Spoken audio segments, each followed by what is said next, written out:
Assalamualaikum warahmatullahi wabarakatuh. Sebelumnya perkenalkan, nama saya Siti Janab dengan NIM 191130157, kelas SD semester 5, mata kuliah Hukum Perbankan di Indonesia.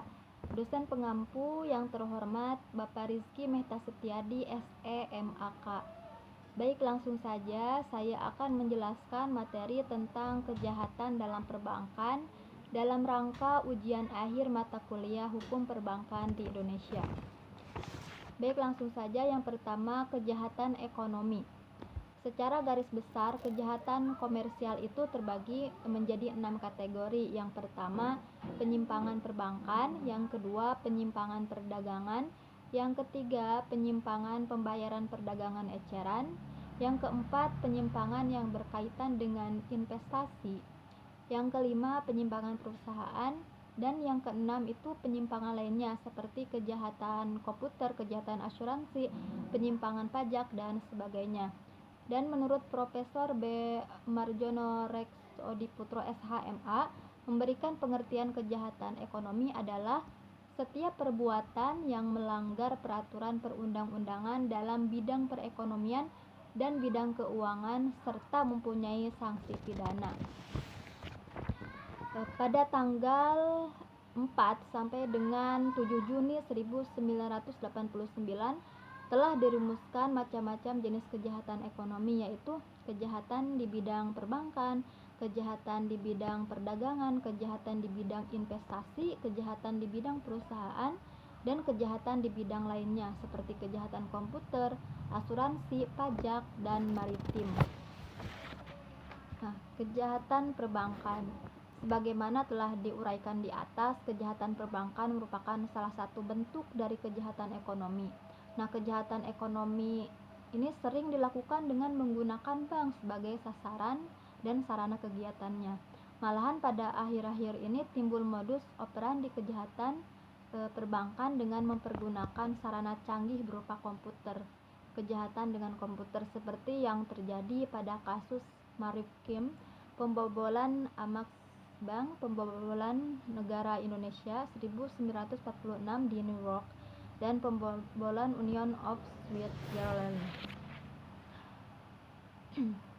Nah, setelah diuraikan tentang kejahatan ekonomi dan perbankan dari kacamata teoritis dan praktis di atas, maka berikut ini diuraikan tentang kejahatan perbankan, sanksi hukumannya secara yuridis sebagaimana yang tercantum dalam Undang-Undang Nomor 10 Tahun 1998.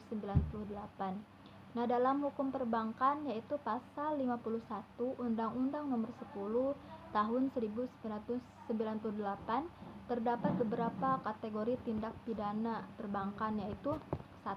Tindak pidana kejahatan melanggar pasal 46, 47, 47A, 48 ayat 1, pasal 49, pasal 50 dan pasal 50A. Dan yang kedua, tindak pidana pelanggaran yaitu melanggar pasal 48 ayat 2. Nah, upaya penyalahgunaan kejahatan ekonomi ini sebagai upaya ya, seminar nasional tentang kejahatan ekonomi dan perbankan telah merumuskan beberapa langkah untuk menanggulangi kejahatan ekonomi tersebut, yaitu dengan cara penyebarluasan informasi tentang masalah kejahatan ekonomi agar masyarakat ini yakin bahwa para pelakunya benar-benar diusut tuntas gitu dan dihukum secara sesuai dengan hukum yang berlaku. Yang kedua, meningkatkan kerjasama secara nasional maupun internasional. Nah, salah seorang pakar hukum di bidang kejahatan ekonomi yaitu The Honorable Saul Formkin QC telah memberikan beberapa pemikiran tentang penyidikan tindak pidana ekonomi, yaitu antara lain 1. Membentuk tim penyelidik yang anggotanya terdiri dari para ahli yang mempunyai latar belakang keahlian tertentu dengan pengetahuan tambahan di bidang pembukuan yang ditunjuk secara tetap dalam penyidikan perkara tersebut sampai perkara tersebut selesai. Dan yang kedua ini memberikan kekebalan tertentu kepada orang-orang yang memberikan bukti dalam perkara untuk tidak dituntut dalam perkara, yang secara jelas dicantumkan dan didukung dengan dokumen kekebalan, tetapi tidak kebal untuk sumpah palsu seperti itu.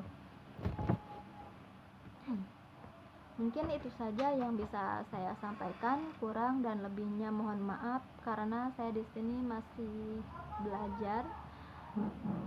Mohon dimaklumi. Baik, terima kasih. Wassalamualaikum warahmatullahi wabarakatuh.